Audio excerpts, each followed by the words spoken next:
아시안 관현악단이라고 혹시 들어보셨어요? 한반도에도 지금 굉장히 좀 평화적인 분위기가 찾아오고 있는데 굉장히 좋은 뉴스들이 많이 쏟아지고 있고 최근에 남북이 이렇게 서로 고위급 회담이나 이런 것들도 가고 있고 바로 이제 몇 주 뒤면 정상회담이 바로 벌어지잖아요. 남북이 서로 이해하는 거거든요. 그래서 차이를 이해하고 인정하는 속에서 우리가 그린 미래는 또 어떠해야 하는가를 미리 좀 예견해 볼 필요가 있겠다라고 해서 이 강연을 좀 만들었고 저를 좀 민망하게 만드는 소개 말이었어요. 거장이라는 표현을 쓰는데 오늘 상당히 흥분됩니다. 여러분들을 만나니까요. 제가 어저녁에는 여수에서 오늘은 서울에서 그리고 내일은 전주에서 이렇게 강연을 하는데 통일 문제로 강연하면은 저보다 젊은 사람들 찾기 어려워요. 다들 노인네들이 오시거든요. 근데 오늘 이 자리에는 그냥 전부 다 제 아들 같은 친구들만 왔네요. 정말 기분 좋습니다. 반갑습니다. 물론 제가 학교에서는 여러분 같은 사람도 상대해요. 하지만 이제 학교에서는 시간표에 따라서 오는 거고 바깥에서 강연할 때는 항상 노인들만 오시는데 여러분을 보니까 반갑다는 거예요. 지금 그 황선 선생님 얘기하셨는데 이번 달에 남북 정상회담이 열립니다. 지난달엔 북중 정상회담이 열렸고 다음 달엔 또는 늦어도 6월 초까지는 북미 정상회담이 열릴 겁니다. 제가 너무나도 긍정적인 전망을 갖는지는 모르겠습니다만은 지금까지 우리가 겪어보지 못한 평화 통일 단계로 나아갈 것 같아요. 근데 여러분 한번 생각해 보세요. 우리가 언제 분단됐죠? 애매해요. 왜냐하면 분단이 여러 가지이기 때문에. 우리 국토가 분단된 거, 그러니까 땅덩어리가 38성으로 쪼개진 것은 1945년이었습니다. 하지만 그 쪼개진 땅에 서로 다른 이념과 체제가 들어선 정치적 분단 또는 체제 분단, 이념 분단은 1948년에 이루어졌습니다. 그리고 한국전쟁을 통해서 한 민족이 원수가 돼버리는 민족 분단이 이루어진 것은 1950년에서 53년 사이였죠. 우리가 이러한 수식어를 붙이지 않고 그냥 분단이라고 하면은 1945년 8월 이루어진 국토 분단을 이야기합니다. 지금부터 몇 년 전이죠? 73년 전이에요. 무려 두 세대가 훨씬 지났습니다. 여러분은 모르겠는데 제가 어릴 때 즐겨 불렀던 노래 가운데 하나가 무슨 행사 때마다 우리의 소원은 통일이었습니다. 우리의 소원은 통일, 꿈에도 소원은 통일. 남쪽에서만 부른 게 아니라 북쪽에서도 불렀습니다. 우리가 꿈에도 소원은 통일이라고 외치면서도 70여 년이 흐르도록 통일을 이루지 못한 가장 근본적인 이유가 어디 있을까요? 그거 한번 여러분 고민해 보세요. 네?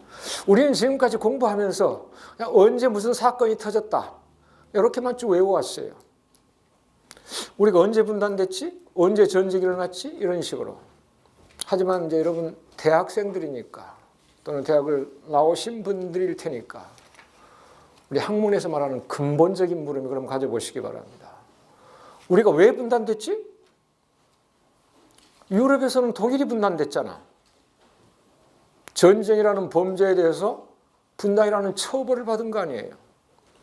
그럼 아시아에서는 전범국가 일본이 분단됐어야지 왜 우리가 분단됐지? 일본한테 식민통치 35년 받은 것도 서러운데 그것도 모자라가지고 분단까지 돼? 우리가 왜 분단됐는가? 그리고 왜 아직도 통일을 이루지 못하고 있는가? 이걸 한번 생각해 보자는 거예요. 통일이 안 되는 이유 여러 가지가 있겠습니다만 가장 기본적인 것은 남북 간의 이념과 체제가 다르기 때문이 아니겠어요? 만약에 서로 지향하는 또는 지금까지 지켜온 이념과 체제가 같거나 비슷하다면 아직까지 합치지 못하고 있겠느냐 이거예요.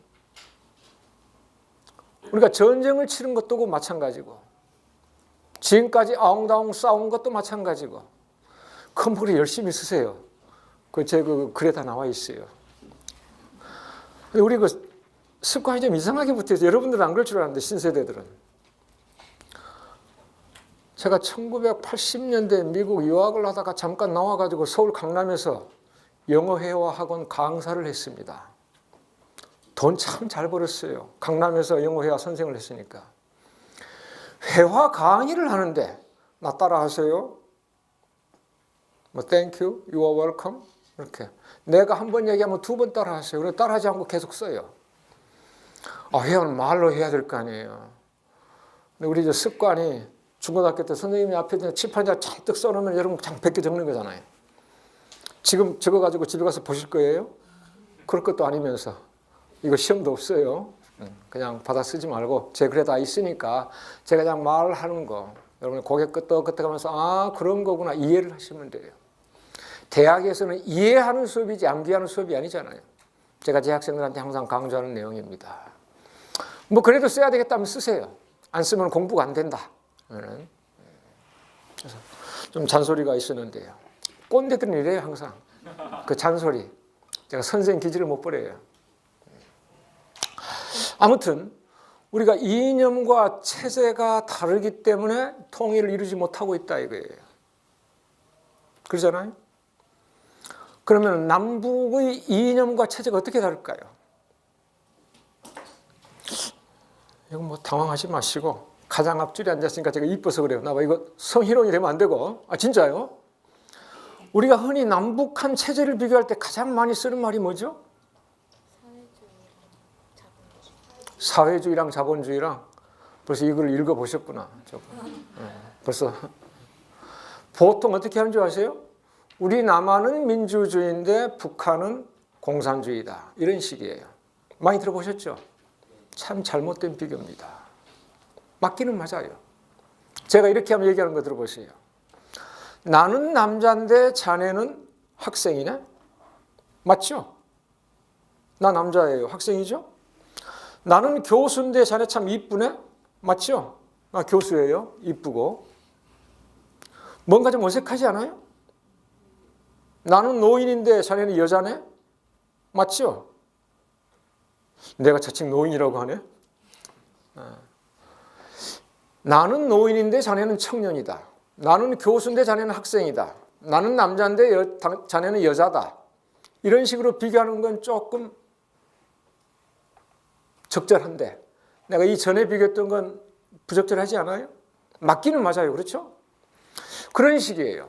남한은 민주주의다, 북한은 공산주의다는 건. 민주주의에 대비되는 말은 독재주의예요. 공산주의에 대비되는 말은 자본주의입니다. 그래서 북쪽의 공산주의를 강조하고 싶으면 우리 남한은 자본주의 체제인데 북한은 사회주의나 공산주의다. 이렇게 비교하는 게 더 적절하고 우리 남한이 민주적이라는 것을 조금이라도 더 강조하고 싶다. 그러면 북한은 독재라고 얘기하세요. 우리는 민주적인데 북한은 독재적이라고. 그런데 민주적인데 공산주의다. 그건 비교가 안 되는 말이에요. 그래서 내가 지금 여러분들한테 아주 기본적으로 우리가 이런 이념이나 체제 공부는 상당히 딱딱하다는 생각이 들잖아요. 쉬워요. 제가 재미있게 말씀드릴게요. 내가 우리나라에서 소문났어요. 뭐라고? 글을 쉽게 쓰고 말을 쉽게 한다고. 왜 그런 줄 아세요? 첫째, 내가 어려운 걸 몰라요. 남들보다 공부를 많이 해가지고 많이 못해서. 둘째는 제가 글을 쓰고 말을 할 때 가능한 한 많은 사람들한테 전하기 위한 건 아니에요. 가장 먼저 내 글을 읽어보는 사람이 내 아내입니다. 내 아내는 중학교만 나왔어요. 제가 어려운 용어를 쓰면 못 알아봐요. 그래서 중졸 수준에서도 이해할 수 있도록 쉽게 쓰지 않을 수가 없습니다. 그래서 여러분들한테 쉽게 공부하는 방법 알려드릴게요. 내가 내 아내한테 얘기하듯이. 우리가 지금 얘기한 게 정치나 경제 체제에서 민주주의 나왔죠? 독재주의 나왔죠? 사회주의, 자본주의, 공산주의 이런 게 나왔어요. 이런 게 뭔지는 알겠는데 한번 설명해 봐라 그러면 좀 난감하죠. 민주주의가 뭐죠? 여러분들은 한자 세대가 아니에요.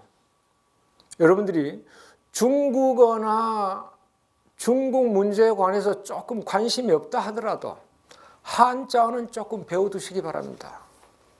우리 어휘력을 풍부하기 위해서예요. 왜냐면 우리 마을 거의 다 토시 빼놓고는 90% 이상이 한자어에서 온 말이에요. 그래서 민주주의 그 한자어로 생각하시면 돼요. 민주 무슨 말이에요? 백성이 주인 되는 거예요. 그러니까 백성이 종이 되지 않고 주인이 되는 정치 이념, 그게 민주주의죠. 독재, 독은 뭐예요? 혼자 제 마음대로 하는 거, 그게 독재주의죠. 쉽죠? 자본주의가 뭐예요? 자본을 가장 중요하게 생각하는 이념이에요. 얼마나 쉬워요. 그런데 손석희, 제가 뉴스를 좋아하는데 그 뉴스 보면은 한 걸음 더 들어가 있습니다. 그러죠? 그럼 자본인데 어떤 자본? 한 걸음 더 들어가서 개인의 자본. 이게 바로 이제 고상한 말로 사유재산으로 연결이 되는 거예요. 그래서 개인의 자본을 최고의 가치로 삼는 게 자본주의입니다. 자본가들이 우대받는 거지요. 사회주의는 뭘까요? 그냥 말 그대로 해석을 하세요. 사회주의?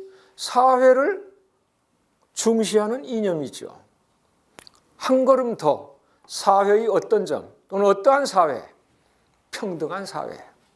그래서 사회의 조화와 평등을 더 중요한 가치로 삼는 게 사회주의예요. 너무나 쉽죠? 네? 이제 제가 시험 봐도 될까요, 이제? 민주주의가 뭐냐? 자본주의가 뭐냐? 그 다음에 공산주의. 공산, 이게 무슨 말이죠? 공동으로 생산한다는 뜻이에요. 공동 생산의 준말이죠. 그래서 공산사회는 인류 최초로 나온 사회 아니에요. 그걸 우리가 원시 공산사회라고 하죠. 동네 사람들 다 모여 산에 가서 토끼 한 마리 잡고 강에 가서 물고기 몇 마리 잡고 그래가지고 공동으로 소비하는 거예요. 무슨 말인지 아시겠어요? 너무나 쉬워요. 그죠? 대답 좀 해주세요. 고맙습니다. 여기에서 이제 출발하는 거예요. 그러면은 자본주의라고 하는 거, 이것은 뭘 중시한다고요? 자본. 근데 무슨 자본? 개인의 자본. 여기 개인이 나오는 거예요. 사회주의는 뭘 우선시한다? 사회의 조화 또는 평등을. 그러면 뭐예요, 이건? 집단을 중시하는 거죠.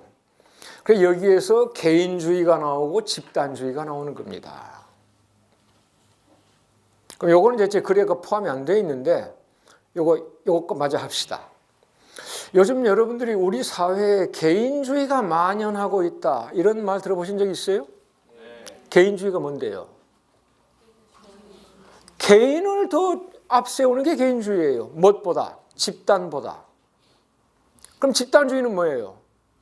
반대로 집단을 개인보다 중요시하거나 우선시하는 게 집단주의죠. 자유와 평등도 마찬가지예요. 개인을 우선시하느냐, 집단을 우선시하느냐. 개인을 우선시하는 게 개인주의고 그것이 발달해가지고 자본주의로 나가는 거예요. 개인의 자본이니까. 우리 집단을 우선시하면 그게 집단주의로 나가고 그게 사회주의, 공산주의로 연결이 되는 겁니다. 근데 우리 사회에 지금 개인주의가 만연되는 거 아니에요. 내가 이것부터 얘기할게요. 이건 지금 글에 없으니까. 우리 사회에 만연되고 있는 건 개인주의가 아니라 이기주의입니다. 이기주의가 무슨 말이죠? 이기. 이는 이롭다는 뜻이에요. 기는 자기, 그러니까 자기한테 이로운 것만을 취하는 거, 이게 이기주의죠. 개인주의하고 달라요. 개인주의는 조금 더 한 걸음 더 들어가 가지고 얘기를 하면은 개인의 자유와 평등을 최고의 가치로 삼는 겁니다. 자유와 평등, 개인의 자유와 권리를. 그러니까 집단보다도 개인의 자유와 권리를 중시한다 이거예요. 그럼 여기에는 중요한 조건이 있어요. 나라는 개인의 자유와 권리가 중요하다면 너라는 개인의 자유와 권리도 중요하고 그라는 개인의 자유와 권리도 중요한 거예요. 그래서 유명한 아주 중요한 철학이 담겨 있어요. 나 개인의 자유와 권리를 최대한 추구하되 다른 사람의 자유와 권리를 짓밟지 않는 겁니다. 그래서 남을 배려하면서 자신의 이익과 권리를 추구하는 게 진정한 개인주의입니다. 우리 사회는 그게 아니에요. 우리 사회는 다른 사람의 자유와 권리를 짓밟으면서 나만의 자유와 권리를 추구하고 있어요. 그건 이기주의예요. 그래서 우리 한국 사회에 만연되고 있는 것은 서양식 건전한 개인주의가 아니고 타락한 이기주의다. 이거 참고하시기 바랍니다. 개인주의는 본받을 만해요. 내가 반미학자로 소문나 있는데 얼마 전에 반미주의라는 책도 펴냈고 미국에서 우리 본받을 거 많아요. 개인주의가 가장 발달된 나라가 바로 미국입니다. 미국의 개인주의에는 중요한 철칙이 있어요. 좀 전에 말씀드린 대로 남을 배려한다는 거. 다른 사람의 자유와 권리를 짓밟지 않고 나를 앞세운다. 알았죠? 나도 개인이고 너도 개인이고 그도 개인이고. 집단주의는 집단, 우리를 우선시해요. 사회 조화와 평등을 추구하기 때문에. 집단주의가 세계에서 가장 발달된 나라가 바로 북한입니다. 북한과 미국이 치열하게 다투는 데는 바로 이러한 사상적, 철학적 배경이 있어요. 개인주의와 집단주의. 개인주의가 잘못 발달되면 우리처럼 이기주의로 흐르기가 쉬워요. 집단주의가 잘못 발전되면 전체주의로 흐르기가 쉽습니다. 그래서 개인주의와 집단주의를 조금 경계해야 돼요. 미국에서는 모든 게 나를 중심으로 이어져요. 말부터. 모든 것이 나예요. my. 심지어는 my country라고 합니다. 내 나라. 우리나라가 아니라 내 집, 내 학교, 내 나라. 집단주의가 발달한 곳에는 전부 다 우리예요. 우리 집, 우리 학교, 우리 교수님. 심지어는 뭐라고 한 줄 아세요? 오늘 이 공부 끝나고 우리 집에 가서 회식합시다. 어색하지 않죠? 우리 집이라고 하는데 내가 집 지을 때 여러분들 단돈 1원이라도 보태봤어요? 그런데 우리 집으로 가자는데 여러분들 전혀 어색하지 않아. 더 어색한 경우 집에 갔어요. 자네들 인사해. 우리 아버지야. 우리 아버지? 우리 아버지가 바람 피웠어요. 이렇게 많은 새끼들 낳게? 여러분 그런 말 많이 쓰죠. 더 어색해. 우리 마누라야 인사해. 우리 마누라. 말이 돼요? 나하고 아무리 가까운 사이라도 배우자를 공유할 수는 없잖아요. 그만큼 우리 입에는 우리가 붙어 있어요. 전통적으로 우리는 집단을 중시하는 그런 사회 속에서 살아왔다는 거예요. 그런데 우리를 중시하는 집단주의 문화에서 살다가 서양식 정치, 경제 이념을 받아들이면서 개인주의가 짬뽕이 되니까 잘못돼가지고 이기주의로 나가고 있는 거예요. 그래서 우리가 개인주의와 집단주의, 언어에서부터 확실하게 차이 난다. 미국에서는 나라도 지 거라고 하는데 my country라고 하는데 우리는 마누라도 우리 거라고 한다. 그러니까 국어 문법적으로 말한다면 비교가 안 되죠. 모든 정치, 경제, 이념이나 사상이 바로 여기에서 엇갈리게 되는 거예요.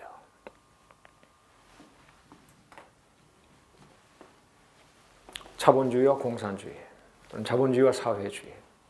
이것 때문에 우리 남북이 지금 통일되지 않고 있고요. 두 가지 다 장단점이 있어요. 비교를 해봅시다. 우리 쉽게. 이건 이제 글에 안 나오는 내용이니까. 글은 조금 쉽게 쓴다고 썼는데 그래도 여러분 이해하기 곤란한 부분이 있을지 모르겠어요. 그래서 말로는 내가 더 쉽게 할게요. 이렇게 보시면 돼요.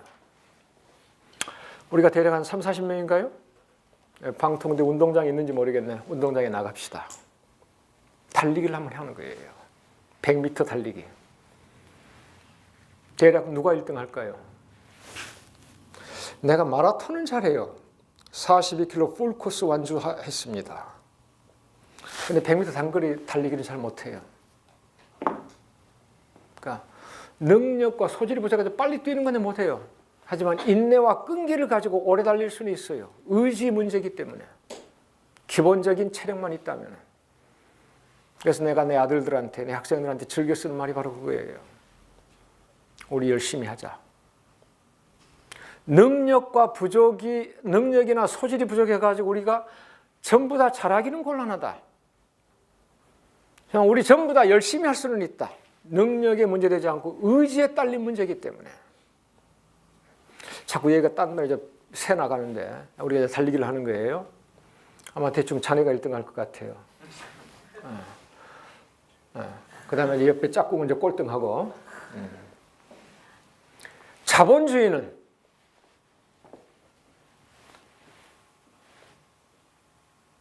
기회를 똑같이 줍니다. 자유민주주의하고 결합이 돼요.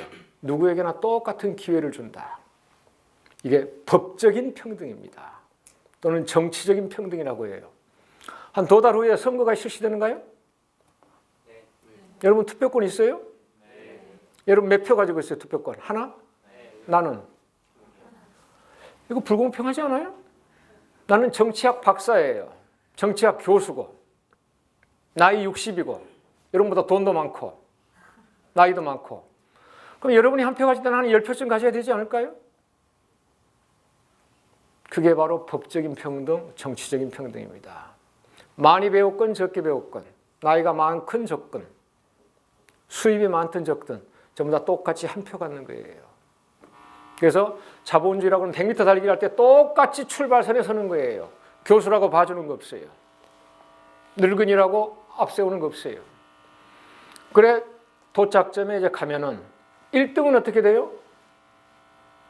1등은 상금을 받죠. 올림픽에서 1등 해보세요.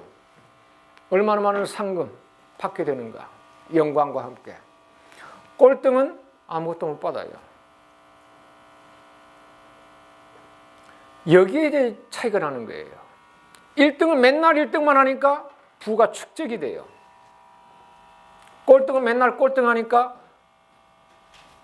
먹고 살기도 힘들어져요. 자본주의 장점은 누구나 똑같은 기회가 주어진다. 법적으로. 하지만 단점은 결과에 가가지고 빈부격차가 너무 커진다. 사회의 평등이 깨진다 이거예요. 그래서 이것을 고치고자 하자 나온 게 사회주의입니다. 그럼 사회주의는 어떻게 하느냐? 공산주의, 사회주의는. 출발선 똑같이 하되 결과가 좀 비슷하게 해줘요. 차이는 있어요. 모든 게 다 똑같지는 않습니다. 1등이나 꼴등이나 똑같은 대접을 받는 거 아니에요. 차이는 좀 있지만은 자본주의 사회처럼 그렇게 크진 않다. 1등 하면은 100만 원, 2등 하면 90만 원, 3등 하면 80만 원 이 정도의 차이는 있어요. 그다음에 이제 배급제를 통해서 그걸 보완을 해줍니다. 자네는 식구가 몇인가? 5이다. 그럼 쌀 5말. 자네는 몇인가? 난 독신이다. 그럼 쌀 1말. 이런 식으로. 이게 소위 배급제라고 하는 거죠. 그래서 사회주의, 공산주의에서는 결과를 비슷하게 해준다. 이게 바로 이제 경제적인 평등이에요. 서로 간에 장단점이 있죠. 자본주의에서는 어떤 장점이 있어요? 법적으로 평등을 해주고 기회를 똑같이 해주고 능력에 따라서 차별이 나는데 그게 이제 너무나 커지니까 빈부격차가 생긴다. 사회 평등이 깨져버린다. 사회주의는 참 좋아요. 결과가 전부 다 비슷하게 해준단 말이에요. 극심한 차이가 안 나요. 그 대신 흠이 있어요. 뭐예요? 자기 노력이나 창의력을 힘껏 발휘하지 않아요. 왜냐하면 1등하고 꼴등하고 큰 차이가 없기 때문에 죽어라고 달려가지고 1등할 필요가 없단 말이에요. 지금까지 동서고금을 막론하고 우리 인류에게는 가장 기본적이면서도 귀중한 두 가지 가치가 있어 왔습니다. 그게 뭘까요? 자유와 평등입니다. 인간 누구든지 자유롭게 살고 싶고 혼자 사는 게 아니고 모여서 살기 때문에 다 조화롭게 평등하게 살고 싶어요. 그런데 이 두 가지 가치는 너무나도 기본적이고 귀중한데 서로 상충되는 점이 있어요. 개인의 자유가 확장이 되면 사회의 조화와 평등은 깨지기 마련이에요. 거꾸로 사회의 조화와 평등을 강조하면, 이거 확장되면 개인의 자유가 침해받기 마련입니다. 그래서 여러분이 한번 고민을 해보세요. 오늘 저 두 가지 문제 벌써 나왔어요. 이전에 자본주의에도 장점이 있고 단점이 있다. 사회주의에도 장점이 있고 단점이 있다. 그렇다면 앞으로 우리가 통일을 할 때 남쪽 자본주의 장점과 북쪽 사회주의 장점만을 취해 가지고 어떤 제3의 체제를 만들 수는 없을까? 여러분들 한번 고민해 보세요. 이게 바로 생각하는 공부예요. 제가 말씀드리지 않을게요. 그 다음 우리 인류의 역사에서 가장 중요한 두 가지 가치, 자유와 평등인데 자유가 확장되면 평등이 깨진다. 평등을 확장하면 자유가 침해받는다. 그렇다면 자유와 평등이 어떻게 조화를 이루는 사회를 우리가 만들 수 있을까? 고민해 보세요. 우리 남쪽이 지향해온 자유민주주의와 자본주의에서는 개인의 자유를 가장 중시합니다. 북쪽이 지향해온 인민민주주의 또는 사회주의 공산주의에서는 사회의 평등을 더 중요한 가치로 삼아요. 그래서 이게 어긋나는 거예요. 그렇다면 우리가 앞으로 통일을 할 때 개인의 자유와 사회의 평등이 어떻게 조화를 이루는 제3의 이념, 새로운 체제 이런 걸 고안할 수 없을까? 지금 기성세대는 그게 안 돼요. 그러니까 통일을 못하고 있는 거예요. 남쪽에서는 죽어도 자본주의를 지켜야 된대요. 북쪽에는 자기네 사회주의는 필승불패라 그래요. 어떻게 통일할 거예요? 그러니까 통일이 안 되는 거예요. 그래서 여러분들이 이제서 젊은이들이 뜨거운 가슴을 갖고 참신한 생각을 한번 해보세요. 어떻게 자유와 평등이 어우러지는 체제를 구상할 수 있을까? 어떻게 자본주의와 사회주의가 서로 장점만을 취할 수 있는 체제를 만들 수 있을까? 내가 여러분들한테 크게 두 가지 숙제를 줬어요. 네? 한번 고민해 보시기 바랍니다. 이제 조금 더 구체적으로 들어갑시다. 우리가 지금 취하고 있는 자유민주주의, 요거 말썽이 있어요. 왜냐하면 민주주의 한 종류일 뿐이에요. 우리는 민주주의 하면 딱 자유민주주의를 떠올라요. 지구상에 약 200개 국가가 있는데 이 가운데 자기네가 민주주의가 아니라고 하는 나라 거의 없습니다. 지금 우리 대한민국 민주주의예요? 얘기해 보세요. 민주주의예요? 왜 민주주의예요? 지금 백성이 주인 노릇하고 있어요? 대답을 못 하시네 이제. 민주주의니까 예 해놓고 백성이 주인 노릇하고 있냐니까 대답을 못 하세요. 우리 민주주의예요? 민주주의예요. 1948년부터. 우리 정치 체제가 가장 암울했던 박정희 때, 그때도 민주주의였어요. 광주 학살을 저지르고 집권한 전두환 때도 민주주의였습니다. 왜? 헌법 1조에 민주공화국이라고 못을 박았기 때문에. 지난 촛불 시위에서 김제동이 헌법 강의 많이 했죠. 대한민국 헌법 1조, 우리는 민주공화국이다 그랬잖아요. 우리 헌법 1조에 민주공화국이라고 밝힌 거 1948년 헌법을 만들 때부터 지금까지 단 한 번도 변하지 않았습니다. 이승만 12년 독재도, 박정희 18년 독재도, 전두환 7년 군사 독재도 다 민주주의라고 했어요. 그래서 우리는 분명히 민주주의입니다. 박근혜도 민주주의라고 했고. 그렇잖아요? 아셨어요 이제? 확실하게? 대한민국은 민주주의다. 왜?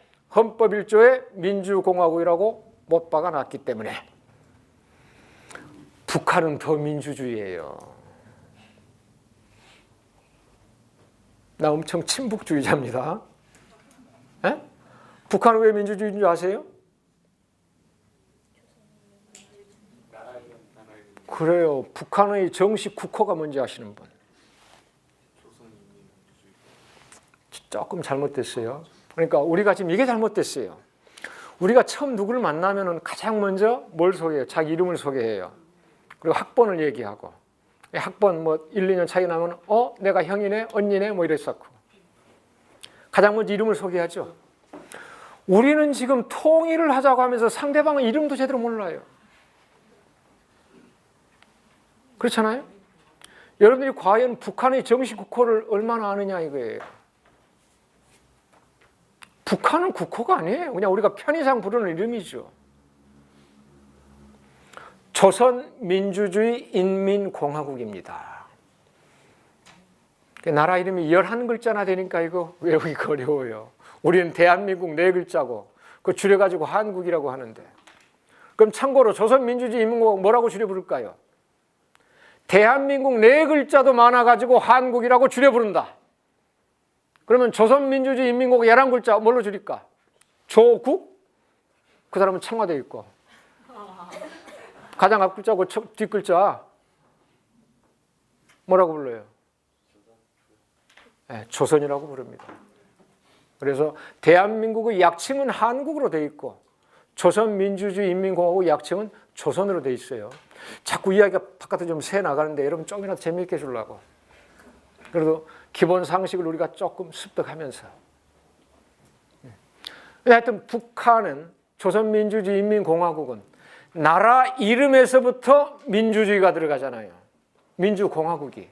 그러니까 대한민국은 헌법 1조에서 민주공화국을 내세우고 있고 조선민주주의 인민공화국은 나라 이름에서부터 민주공화국을 내세우고 있는 거예요. 둘 다 민주공화국이죠. 아시겠어요? 그러니까 이 지구상에 있는 모든 나라가 다 민주주의란 말이에요. 그래서 내가 공부하고 있는 정치학 분야에서 가장 애매한, 정의하기 어려운 용어 가운데 하나가 민주주의입니다. 지구상에 200개 국가가 전부 다 민주주의라고 하니까. 그래서 영국의 정치학자가 아주 재미있는 말을 했어요. 민주주의라고 하는 것은 여행용 가방과 같다. 여러분들이 여행할 때 가방에다 뭐 챙기죠? 별거 다 챙기잖아요. 책 한 권 집어넣고, 뭐 간식할 것도 집어넣고, 뭐 화장할 것도 집어넣고, 별거 다 넣잖아요. 그냥 모든 것을 담을 수 있는 게 여행용 가방 아니에요. 그러니까 민주주의라는 가방 안에는 세계 모든 체제가 다 들어간다 이 소리예요. 그러니까 남한은 민주주의인데 북한은 민주주의 아니다. 그건 잘못됐어요. 둘 다 민주주의예요. 그 대신 민주주의 종류가 다른 거예요. 크게 민주주의는 3가지가 있습니다. 오늘 수십 가지 민주주의라는 용어가 나왔는데 그래도 지구상에 지금 있는 국가들 가운데서 좀 대표적으로 나눌 수 있는 게 크게 3가지예요. 200개 국가를 3가지로 분류할 수 있단 말이에요. 민주주의로 봐가지고. 미국이나 우리 대한민국 같은 나라 자유민주주의입니다. 자유민주주의. 그럼 자유민주주의가 무슨 민주주의일까요? 뭘 중시한다? 자유를 중시한다. 아까 처음에 얘기했잖아요. 그 영어가 딱 나오면은 말을 그대로 해석을 하라고. 자유민주주의는 뭘 중시해? 자유를 중시한다. 한 걸음 더. 무슨 자유? 누구의 자유? 개인의 자유. 그래서 개인의 자유와 권리를 최고의 가치로 삼는 게 자유민주주의예요. 그럼 이제 다시 묻습니다. 이제 옆에 친구. 우리나라에서 지금 개인의 자유와 권리 최대한 확보되고 있어요? 잘 모르죠. 나나저 우리 황선 선생은 엄청나게 떨고 있어요. 사상의 자유, 양심의 자유 없어요. 우리는 사회주의가 좋다. 바로 국가보안법 위반으로 걸려 들어가겠네요. 출판의 자유도 제한돼요. 그러면은 이걸 한번 생각해 보세요. 개인의 자유를 최고의 가치로 삼는 자유민주주의를 지향하고 추구해 오면서 가장 기본적인 개인의 자유, 사상의 자유, 양심의 자유가 침해당하는, 엄청나게 짓밟히고 있는, 국가보안법에 의해서 꼼짝 못하는 이러한 체제를 우리가 자유민주주의라고 하고 있다 이거예요. 얼마나 모순이에요. 그렇잖아요? 자유 중에서 가장 기본이 개인 자유다. 개인의 자유에서도 가장 기본적인 게 사상의 자유, 양심의 자유, 표현의 자유, 언론의 자유 이런 것들이다 이거예요. 다시 한번 강조합니다. 개인의 자유를 최고의 가치로 삼는 자유민주주의를 지향하면서 가장 기본적인 개인의 자유가 제한당하고 있는데 우리가 진정한 자유민주주의라고 얘기할 수가 있는가 생각해 보세요. 이제 더 이상 얘기 안 할게요. 항상 답은 여러분이 내시고 더 깊이 한번 생각해 보시기 바랍니다. 두 번째 민주주의, 인민민주주의입니다. 지금 현재 중국이나 북한이 지향하는 거예요. 그래서 인민이라는 말이 들어가요. 인민이 뭐죠? 인민.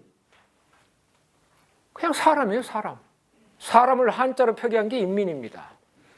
우리는 국민이라고 하는 거예요. 이 국민이라는 말이 잘못됐어요. 인민이라는 말처럼 정확한 용어가 없습니다. 영어 people에 대해서. 우리가 people을 번역하면 꼭 국민으로 하거든요. 잘못됐어요. 인민이에요. 근데 북쪽에서 인민이라는 말을 즐겨 쓰니까 우리가 인민이라는 말을 못 쓰게 해요. 남북이 분단돼 가지고 북한이 인민이라는 말을 만들어냈다면 받아들여야죠. 하지만 분단되기 전에 우리 조상들이 즐겨 쓰던 말이 인민이에요. 참 말이 조합이 재밌어요. 인이라는 말은 개인을 가리켜요. 개인. 민은 백성, 복수를 가리킵니다. 단수와 복수가 조합이 돼요. 영어 people을 가장 정확하게 번역한 말이 인민이다. 그런데 북한에서 즐겨 쓴다고 우리는 인민이라는 말을 쓰지 못하고 있다. 만약 우리가 인민이라는 말을 쓰게 되면 당장 친북 빨갱이라는 딱지가 붙게 된다. 우리가 지금 그렇게 살고 있어요. 그럼 인민민주주의가 뭐냐? 인민을 앞세우는 거예요. 자유민주주의는 자유를 앞세우고, 자유는 누구의 자유? 개인의 자유. 그럼 인민을 앞세우겠다는 어떤 인민? 인민의 어떤 점? 인민의 평등. 그래서 모든 경제, 정치 이념에는 항상 자유와 평등이 엇갈리게 돼요. 개인이냐 단체냐. 그러니까 남북을 비교할 때 남쪽에서는 개인을 앞세우고 북쪽에서는 집단을 앞세운다. 너무나 간단하죠? 이게 이제 어려운 말로 포장이 돼가지고 무슨 자본주의니 뭐 사회주의니 이렇게 되는 거예요. 자유는 개인, 평등은 우리, 집단 이런 식으로. 근데 북한 지금 어때요? 인민의 평등이 이루어지고 있어요? 북한에도 평등 잘 이루어지지 않아요. 우리보다는 낫지만 빈부격차가 훨씬 적으니까. 뭐 좀 굶주리는 평등이라고 할 수 있을까요? 그래서 북한 체제도 저는 바람직하지 않다고 생각해요. 그래서 북한에서는 인민의 평등을 최우선시한다고 하면서도 인민의 평등을 지키지 못하고 있다. 굶주리는 평등만 유지될 뿐이다. 이럴 때는 또 상당히 반복적이죠. 그러니까 남북 양쪽 다 뭐예요? 체제의 어떤 모순, 부족한 점이 너무나 많아요. 그래서 이제 세 번째 숙제. 그럼 우리 남북이 앞으로 통일을 할 때 서로 간의 이 부족한 점을 어떻게 메울까? 이거 한번 고민해 보세요. 남쪽에서 내세우는 개인의 자유와 북쪽에서 내세우는 인민의 평등이 어떻게 조화를 이루는 그러한 정치, 경제 체제를 만들어갈 수 있을까? 내가 강의를 한다면서 여러분한테 지금 숙제만 계속 내주고 있어요. 네? 세 가지 나갔습니다. 그 다음 민주주의, 이게 이제 여기서 조금 힌트를 한번 얻어보세요. 여러분한테 그냥 무턱대고 숙제만 내주면 안 되잖아. 어느 정도 힌트는 줘야지. 세 번째가 사회민주주의입니다. 사회민주주의. 뭘 앞세울까요? 사회를 앞세워요. 사회의 어떤 점? 사회가 나면 하여튼 조화와 평등이 따라오면 돼. 평등을. 대표적인 국가가 어디가 있을까요? 여러분들이 소위 이상 로망이라고 그러던가? 여러분들이 가장 여행하고 싶은 나라 또는 살고 싶은 나라 어디에 있어요? 북유럽, 스웨덴, 노르웨이, 핀란드 이런 나라들 아니에요? 흔히 그런 나라 우리가 무슨 국가라고 부르죠? 복지국가라고 부르죠. 북유럽 복지국가 체제를 사회민주주의라고 합니다. 그런데 우리는 지금까지 반공사회에 살면서 사회자가 붙으면 뭐든 애비해버렸어요. 그래서 내가 통일에 대해서 얘기하면서 앞으로 우리가 통일로 나아간다면 그래도 지금 현존하는 정치, 경제, 체제 가운데서는 이 사회민주주의가 가장 낫지 않겠느냐. 그럼 그거 사회주의 사춘 아니냐 이렇게 나와요. 사회민주주의라는 말을 안 하고 유럽식 복지국가를 지향해야 된다고 하면 많은 사람들이 전부 다 지지해요. 참 무식한 거죠. 응? 유럽식 복지국가가 사회민주주의인데 사회민주주의라고 하면 사회주의 사춘이라고 핏대를 세운단 말이에요. 복지국가라고 하면 좋아하면서.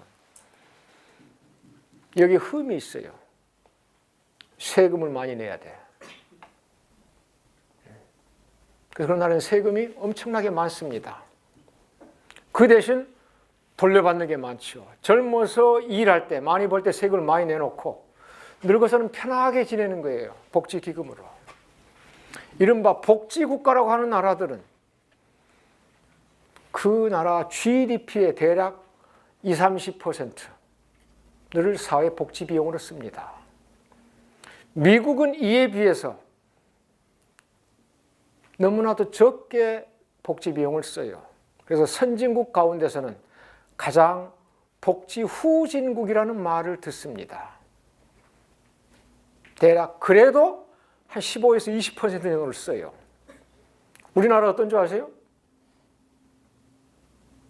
응?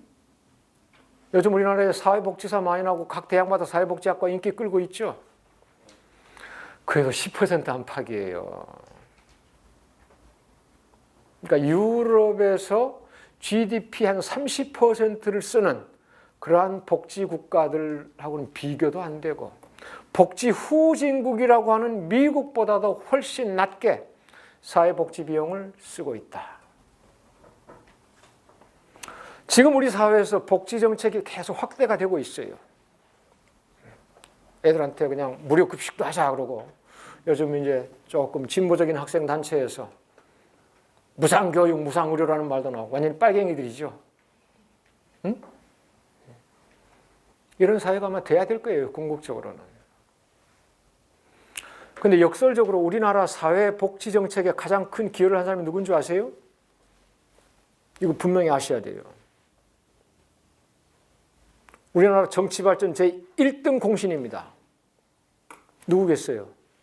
박근혜예요. 박근혜. 박근혜가 5년 전, 2012년, 6년 전이죠? 대선에 나올 때 사회복지정책을 선점했어요. 만약에 문재인이 사회복지정책을 확대하겠다고 한다면 우리 기득권 세력들 난리가 났을 거예요. 그전에도 좀 민주당 쪽에서 사회복지정책 확대하자고 하면 빨갱이냐? 우리 지금 공산주의로 가자는 거냐? 이런 식으로 시비를 걸었어요. 그런데 박근혜가 내세우니까 그런 잡음이 없어져 버렸어요.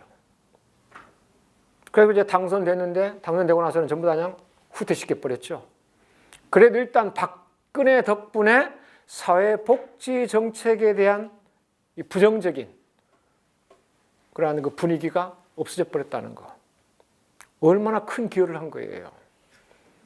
박근혜가 아니라면 지금 문재인이 저렇게 성공할 수 있을까요? 박근혜가 하도 망쳐놨기 때문에 문재인이 뭘 해도 잘한다 이렇게 소리 들을 수 있지 않을까요? 물론 잘하고 있지만. 그래서 우리나라 정치 발전 1등 공신 누가 뭐래도 박근혜입니다. 박근혜 너무 욕하지 마세요. 이런 점을 우리 앞으로 고려해야 돼. 그래서 민주주의에는 몇 가지가 있다? 크게 세 가지가 있다. 그래서 우리는 민주주의인데 북한은 공산주의다. 그럼 무식한 비교하지 마세요.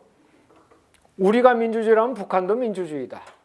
그 대신 우리는 자유민주주의를 지향해왔고 개인의 자유조차 제대로 보장하지 못하지만 북한은 인민민주주의를 지향해왔다. 인민의 평등을 지키지 못하지만 양쪽 다 결함이 있다. 앞으로 우리가 통일 단계에서 어떻게 할까 고민해 봅시다. 그 다음에 이제 경제적으로 더 기본적으로 차이가 나는 게 바로 자본주의와 사회주의라고 하는 거죠. 사회주의하고 이제 공산주의는 이제 조금 차이가 있는데 우리가 일반적으로 그냥 같이 써요. 그거 이제 제 글에 나와 있는 거 한번 보시고 자본주의와 사회주의의 차이를 한번 봅시다. 자본주의에서 가장 기본적인 게 뭐라고요? 중요한 게 자본. 누구의 자본? 개인의 자본, 사유재산. 그래서 자본주의 꽃은 바로 사유재산이에요. 자본주의 가장 핵심 가치, 사유재산. 개인이 마음대로 재산을 습득하고 처분할 수 있는 권한. 이게 바로 사유재산권이죠. 사회주의에서 가장 우선시되는 게 뭐라고요? 사회. 사회, 어떤 사회? 평등한 사회. 그래서 사유재산권을 인정하면 안 돼요. 사유재산권을 인정하면 평등이 깨져버린단 말이에요. 그래서 사회주의 가장 기본이 사유재산이 없어져 버리는 겁니다. 사유재산을 많이 가지고 있는 계급이 어떤 사람들이에요? 자본가들이죠. 그래서 자본가가 타도돼야 돼요. 그래서 여러분들이 프롤레타리아 혁명이라는 말 들어봤죠? 노동자 혁명. 그게 뭐예요? 노동자들이 일어나가지고 자본가를 타도하는 거 아니에요? 사회 평등을 이루기 위해서. 그래서 사회주의 가장 기본은 사유재산이 철폐되는 거다. 자본가 계급이 없어지는 거다. 그래서 거기에서 더 나가면은 공산주의가 되는 거예요. 공산주의가 뭐냐? 지구상의 모든 인민이, 전체 인류가 민족과 국경을 초월해가지고 한데 어우러져가지고 자유롭고 평등하게 사는 것. 이게 바로 공산주의 목표입니다. 야, 이것처럼 멋있는 사회 있을까요? 나 같은 공산주의자 없을 거예요. 엄청 찬양합니다.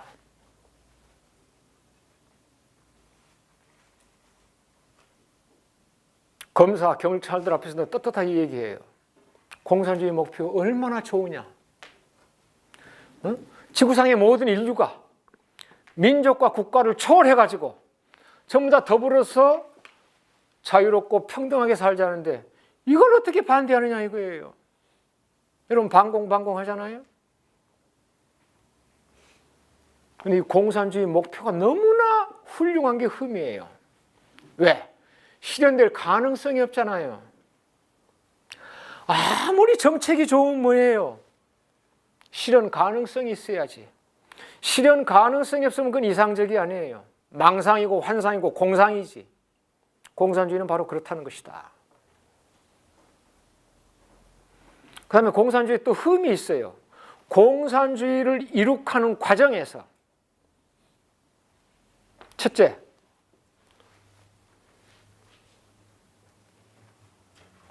피를 봐야 돼요. 소위 프롤레타리아 혁명이라고 하는 거. 프롤레타리아 혁명이 뭐라고요? 노동자가 자본가들을 타도하는 거란 말이에요. 왜? 사회재산을 없애고 골고루 잘 살기 위해서. 그걸 이제 혁명이라고 하는데 그 혁명 과정에서 뭐가 나와요? 피가 흐르는 거죠. 처단해야 되니까. 그래서 혁명은 피를 상징하는 겁니다. 그래서 사회주의 공산주의를 지향하는 사회에서는 빨간 색깔이 중요해요. 중국 국기 이름 뭔지 아세요? 오성홍기예요. 별 5개가 그려진 오성, 삼성이 아니라 별 5개가 그려진 홍기, 붉은 깃발이다. 그런 뜻이죠. 그게 중국의 국기예요. 빨간 색깔 엄청 좋아하잖아요. 아까 내가 친북 빨갱이라는 말을 썼는데 좀 자네도 약간 불구스름하고 자네도 그렇고 다 빨갱이들 좀 비슷해요. 빨갱이라는 말이 어디서 나는 거예요? 자네들은 입술이 빨갛구만. 성희롱이 아니라 빨갱이 기질이 있는 사람들이에요. 빨간색. 우리가 일반적으로 빨간색을 얘기하면은 정열, 사랑 뭐 이런 거를 상징한다고 하잖아요. 정치적으로는 빨간색이 사회주의, 공산주의를 의미하는 거예요. 빨갱이라는 말이 거기서 나온 거예요. She's red 하면은 그 여자는 저 여자는 빨갱이야 이런 소리예요. red라는 게. 이 빨강이 어디서 나왔냐? 핏빛을 나타내는 거예요. 피 색깔. 혁명 과정에서 피를 흘리기 때문에. 그래서 프롤레타리아 혁명이라고 하는 것은 유혈혁명이에요. 피를 흘리는 혁명.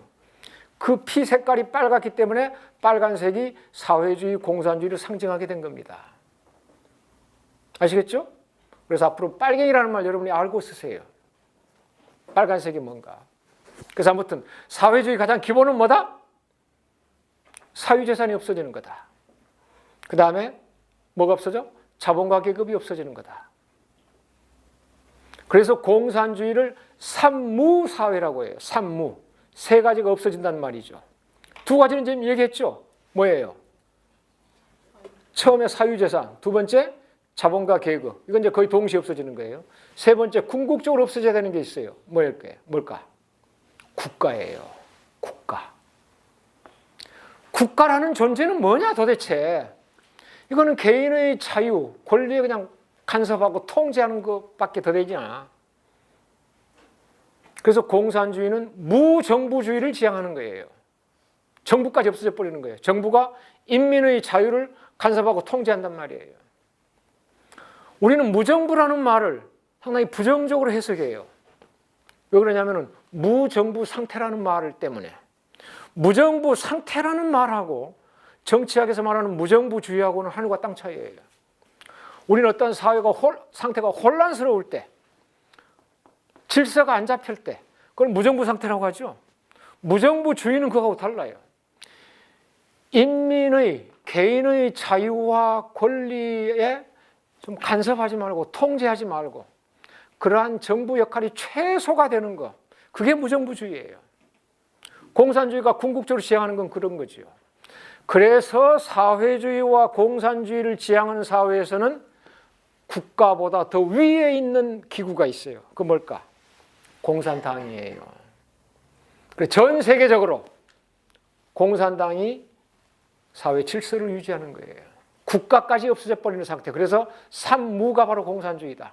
다시 첫째, 사유재산이 없어지고 2번째, 자본가 계급이 없어지고 3번째, 궁극적으로 국가까지 없어지는 상태가 공산주의다. 이게 바로 이제 소위 세계 적화라는 거예요. 세계가 빨갛게 물들어 버리는 거. 적화.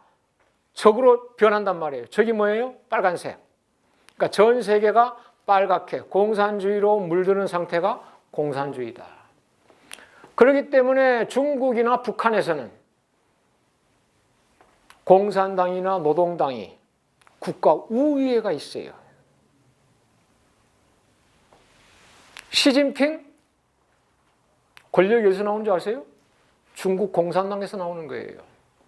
중국 공산당 총서기를 가지고 그 다음에 이제 그 아래서 중화인민공화국 주석을 맡고 있는 거예요.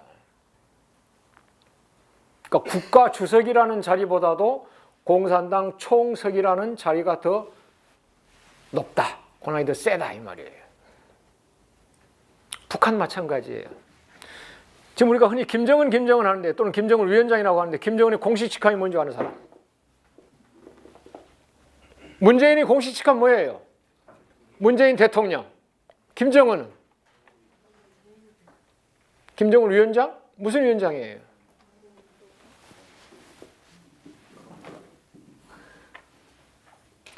바로 우리가 이런 상태예요. 우리가 통일하자고 하는 상대방, 나라 이름도 제대로 몰랐고 최고 지도자의 직함도 제대로 몰랐어요. 내 얘기 들어보세요.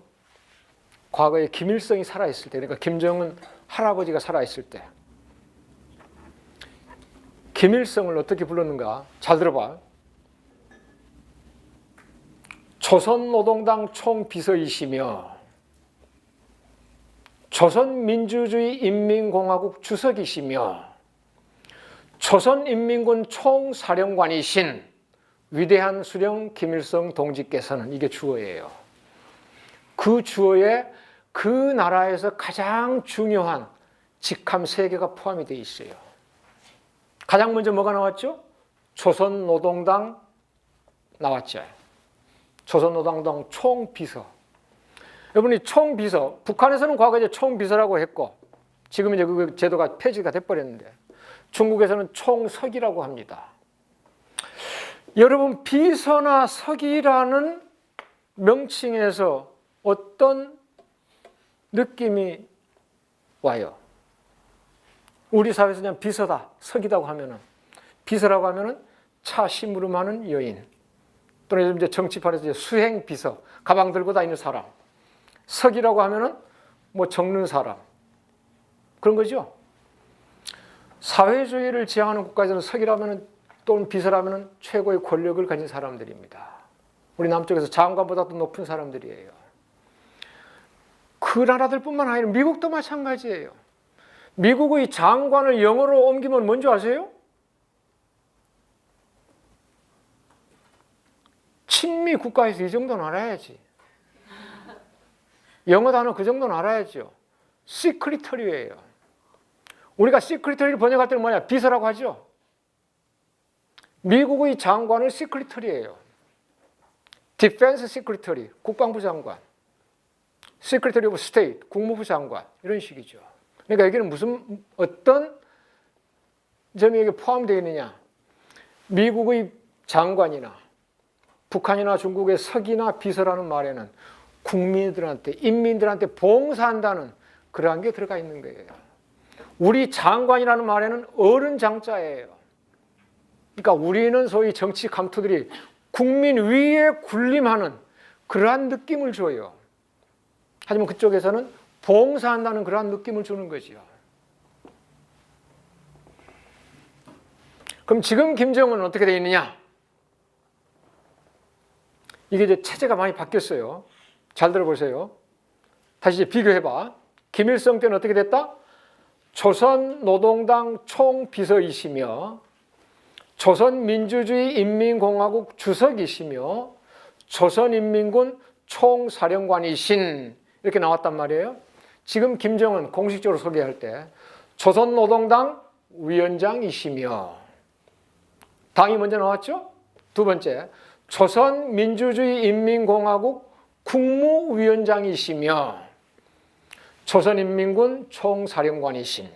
그러니까 김일성하고 김정은 똑같은 거는 군 최고 지도자. 근데 이제 정부 직제하고 당의 직제가 그 사이에 바뀐 거예요. 그래서 우리가 김정은 위원장이라고 하는 겁니다. 이건 우리가 상식으로 알아둡시다. 북한 바로 알기 차원에서. 북한을 찬양하자는 게 아니에요. 통일의 대상인, 앞으로 우리가 이제 교류를 활발하게 할 상대방에 대한 기본적인 지식은 갖추고 있자 이거예요. 그래서 사회주의 공산주의를 지향하는 것, 그 과정에서 뭐가 산무사회 얘기했죠? 그 다음에 이제 더 중요한 게 있어요. 그러면 항상 여러분들한테 내가 뭐라고 하냐면 그냥 단순하게 뭐가 없어지는 상태가 아니라 왜 사유재산을 인정하지 않지? 도대체 사유재산은 건 뭐예요? 사유재산. 사유재산 말 그대로 하면 뭐예요? 개인 사자입니다. 가질 유자예요. 그러니까 개인이 갖는 재산이에요. 사유재산. 자본주의 꽃. 그런데 사회주의는, 그러니까 자본주의에서는 사유재산이 꽃인데 사회주의에서는 사유재산을 인정조차 하지 않는다. 왜 그러냐? 사회의 평등을 위한 것이다. 어떻게 평등을 원하게 이루겠다는 거냐? 이게 이제 근본적으로 이게 중요한 거예요. 그럼 도대체 사유재산이 뭐냐? 그럼 북한에서는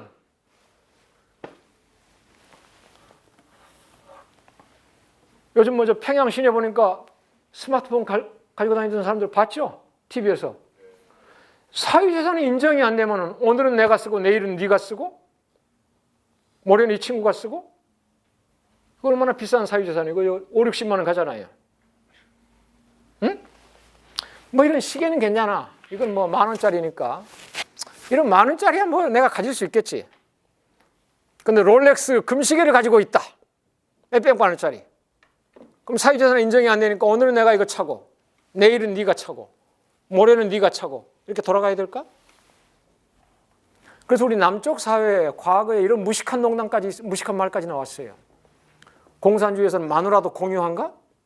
우리 마누라 하듯이.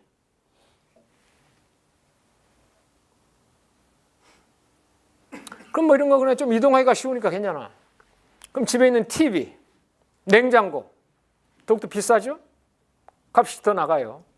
이동하기가 불편해. 그러면 어떻게 그러면? 사유재산 인정이 되지 않으면. 그러니 한 달씩? 1년씩? 네? 어떻게 하라고? 사유재산을 인정하지 않는 게 가장 기본이라고 했잖아요. 그럼 장당 내가 보는 TV 어떻게 하고 냉장고 어떻게 하느냐 이거예요. 북한에서는 자가용까지 지금 나온대요. 사유재산을 인정하지 않는다는데 어떻게 된 거예요 이거? 우리가 사유재산이라는 말을 오해하고 있어요.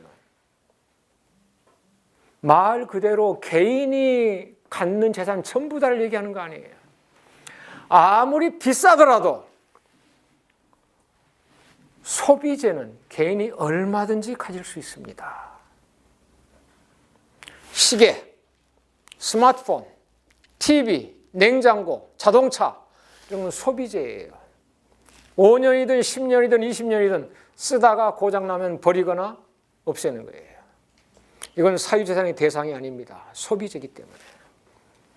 사유재산으로 한정하는 것은 생산수단입니다. 이거 잘 알아두세요. 아주 기본적인 중요한 내용이에요. 생산수단. 이게 무슨 말이에요? 다른 물건을 생산하는 제품이란 말이에요. 가장 대표적인 게 두 가지가 있어요. 뭘까? 땅, 기계, 공장. 수십 년간 땅을 빌려가지고 그 위에다가 공장을 짓는 거예요. 그러니까 땅 소유권은 중국 정부가 갖고 여러분들은 임차권만 가지는 거예요. 땅을 소유할 수는 없다. 이게 사회주의에서 가장 기본입니다. 그럼 왜 그럴까요? 왜 땅을 못 갖게 할까? 그다음에 공장을 왜 개인이 못 갖게 할까? 이게 중요해요. 예를 들어서 내가 지금 익산에 살고 있잖아요. 익산에 있는 농지를 전부 다 이재봉이가 가지고 있다. 나는 맨날 글 쓰고 강연한 사람이 언제 농사 지어요? 내 땅은 엉망을 지금 가지고 있단 말이에요. 어떻게 해요, 그럼? 여러분들을 부리는 거예요. 와서 농사 좀 지어. 소작농이 되는 겁니다. 여러분 이제 농사를 짓고 가을이 돼요. 여러분들이 다 이제 내 논에서 농사를 지었단 말이에요. 여러분이 농사 지은 것 중에서 절반은 나한테 갖다 줘야지요. 그러니까 논 한 마지에서 쌀이 2가마니 나왔다. 한 가마니는 나 주고 한 가마니 여러분이 갖는 거예요. 나는 가만 앉아서 쌀 50가마니를 얻어요. 여러분이 1년 동안 농사 지어가지고 쌀 한 가마니씩 얻어요. 왜? 내가 땅을 가지고 여러분 땅을 가지지 못했기 때문에. 이거를 마르크스가 노동력 착취라고 한 거예요. 소위 지주, 노동, 자본가들이 자기는 노동을 하지 않고 다른 사람의 노동력을 뺏어 가지고 부를 쌓는다 이거예요. 이거 쉽게 얘기하죠? 얼마나 이거 비인간적이냐. 누구는 가만 앉아서 천만금을 벌고 누구는 뼈 빠지게 일해가지고 겨우 그냥 먹고 살 정도로 생활비 벌고. 이래서는 안 되겠다 이거예요. 자기가 일한 만큼 가져가야지. 생산하는 사람이 소비를 담당해야지. 생산하는 놈 따로 있고 소비하는 놈 따로 있고 안 된다 이거예요. 공장 마찬가지입니다. 이재범이가 익산에다 원광 시계 공장을 세웠어요. 나 시계 만들 줄 몰라요. 여러분들이 내 공장에 노동자로 들어오는 거예요. 죽으라고 시계를 만들어냅니다. 나는 가만 앉아가지고 시계 수천 개를 가져요. 그거 팔아가지고 몇억, 몇십억 챙깁니다. 여러분들이 시계를 아무리 1000개를 만들고 100개를 만들더라도 그건 누구 거예요? 내 거예요. 여러분은 나한테 노동을 한 대가로 임금을 받아요. 100만 원, 200만 원. 그럼 나는 가만 앉아가지고 수천만 원을 벌고 여러분은 죽어라고 노동을 해가지고 200만 원을 벌고 이거 곤란하다 이거예요. 그래서 인간이 인간을 착취하는 거 이건 아니다. 그래서 마르크스가 말한 노동력 착취를 막아야 된다. 그래서 생산수단은 개인이 가지면 안 된다 이거예요. 그래서 사유재산이라고 할 때 여러분이 이 용어를 잘 아셔야 됩니다. 소비재는 자동차같이 아무리 비싼 거라도 개인이 가질 수 있다. 북한에도 자가용을 소유한 사람이 있다. 하지만 생산수단은 땅 한 주먹이라도 공장 손바닥만한 거라도 가질 수가 없다. 남의 노동력을 착취하기 때문에. 그래서 사유재산을 제한하면서 사회의 조화와 평등을 추구하는 거예요. 이게 사회주의입니다. 그래서 이제 5번째 숙제. 다시 이제 그 첫 번째로 돌아가가지고 우리가 지향해온 자본주의 장점, 생산성이 확대가 된다 이거예요. 내가 일한 만큼 가져가니까 얼마나 좋으냐. 근데 빈부격차가 커진다. 사회주의에서는 사회재산을 제한하니까 사회가 어느 정도 평등해. 하지만 생산성이 확대가 안 된다. 경제가 낙후된다 이거예요. 그래서 이거 어떻게 조화를 이룰 수 있을까? 고민거리 하나 더 생겼죠? 그래서 마무리합시다. 앞으로 우리가 통일을 지향하면서 남북 간의 가장 기본적인 이념, 체제, 이 차이를 어떻게 극복할까? 우리 남한의 통일 방안에는 북쪽의 체제를 인정하지 않아요. 그래서 우리가 통일하면 여러분도 지금까지 마찬가지였을 거예요. 북한 체제가 사라져버리는 거예요. 그래서 우리는 궁극적으로 북한이 없어지는 체제를 꿈꾸고 있습니다. 그래서 우리는 국호를 걱정하지도 않아요. 당연히 대한민국이에요. 조선민주주의인민공화국은 없어질 테니까. 체제 걱정하지 않아요. 우리는 자유민주주의와 시장경제가 유지되는 사회, 그걸 지향하고 있으니까 북쪽의 체제는 없어지는 거예요. 그러니까 점진적으로든 급진적으로든 우리가 지금 추구하는 통일은 바로 남한식으로 통일하는 것이다. 북한은 남북이 공존하자는 통일을 지향해 왔어요. 그게 바로 연방제입니다. 1960년부터. 남한에서는 죽어도 자본주의라고 하고 북쪽에서는 죽어도 사회주의라고 하니까 그럼 어떻게 체제를 하나로 할 거냐 이거예요. 그래서 60년 이상 70년 서로 갈라져 왔는 이러한 이념과 체제를 하나로 합치는 것은 가능하지도 않고 바람직하지도 않으니까 두 체제가 공존하자 이거예요. 그래서 남쪽에는 자본주의를 좋아하는 사람이 자본주의 지방정부를 그대로 유지해. 북쪽에서는 사회주의 좋다는 사람들이 사회주의 정부 그대로 유지해. 그래놓고 위에다가 고려민주연방국이라는 지붕을 세우자. 그러니까 대외적으로는 하나의 나라가 되는 거예요. 대내적으로는 두 개의 지방정부가 되는 겁니다. 이것이 연방제예요. 그래서 나는 통일 방안을 얘기할 때 이거 역시 법정에서 얘기합니다. 검사, 판사도 다 앉혀놓고 북한의 연방제 나는 지지한다. 우리가 연방제를 지지한다고 하면은 국가보안법 위반으로 감옥에 보내는데 나 감옥에 보내려면 보내라.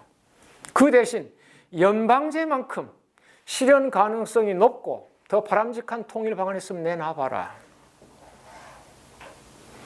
이 비슷한 게 나왔어요. 2000년 6월 15일입니다. 곧 문재인과 김정은이 만나는 정상회담이 열린다는데 이것은 3차예요.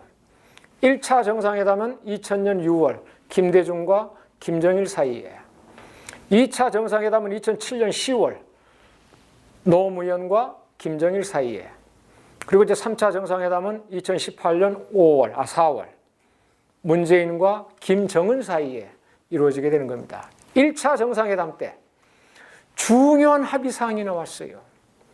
남쪽의 통일 방안 두 번째 단계 국가연합 이거 하고, 북쪽의 통일 방안 연방제 가운데 낮은 단계 이 사이에 공통점이 있으니까 이를 바탕으로 통일을 지향하자고 했어요.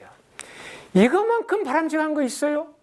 자기 것만을 주장하지 않고 차이점을 강조하지 않고 양쪽 통일 방안의 공통점을 바탕으로 통일을 지향하자. 이것만큼 실현 가능성이 높고 바람직한 통일 방안이 있느냐 이거예요. 그런데 이명박 박근혜 정부 들어와가지고 6.15선언 깨버린 거예요. 우리 남북 간에 어떤 약속이 만들어졌을 때 북쪽이 항상 약속을 위반한다고 생각해요. 남북 간의 가장 큰 약속이 뭐예요? 정상들이 합의한 사항 아니에요? 1차 정상회담 합의 내용, 2차 정상회담 합의 내용 우리 남한이 일방적으로 지키지 않고 있습니다. 그러면서 북한이 약속을 안 지킨다고 해요. 다행히 문재인 대통령이 취임하기 전부터 2000년 6.15 선언하고 2007년 14선언 중시하겠다고 했어요. 그럼 당연히 앞으로 우리 남북이 앞으로 정상회담을 통해서 교류 협력이 커지고 통일 방안도 통일로 모색을 하게 될 텐데 요거 나오겠죠? 그럼 공통점이 뭐예요? 서로가 상대방을 인정해주고 상대방 체제를 보장해주면서 점진적으로 단계적으로 갑작스럽게 통일 이루는 것은 바람직하지도 않고 가능하지도 않으니까 서서히 통일하자는 거예요. 그래서 저는 우리가 통일할 때 이런 체제 이념 너무나 따지지 말자.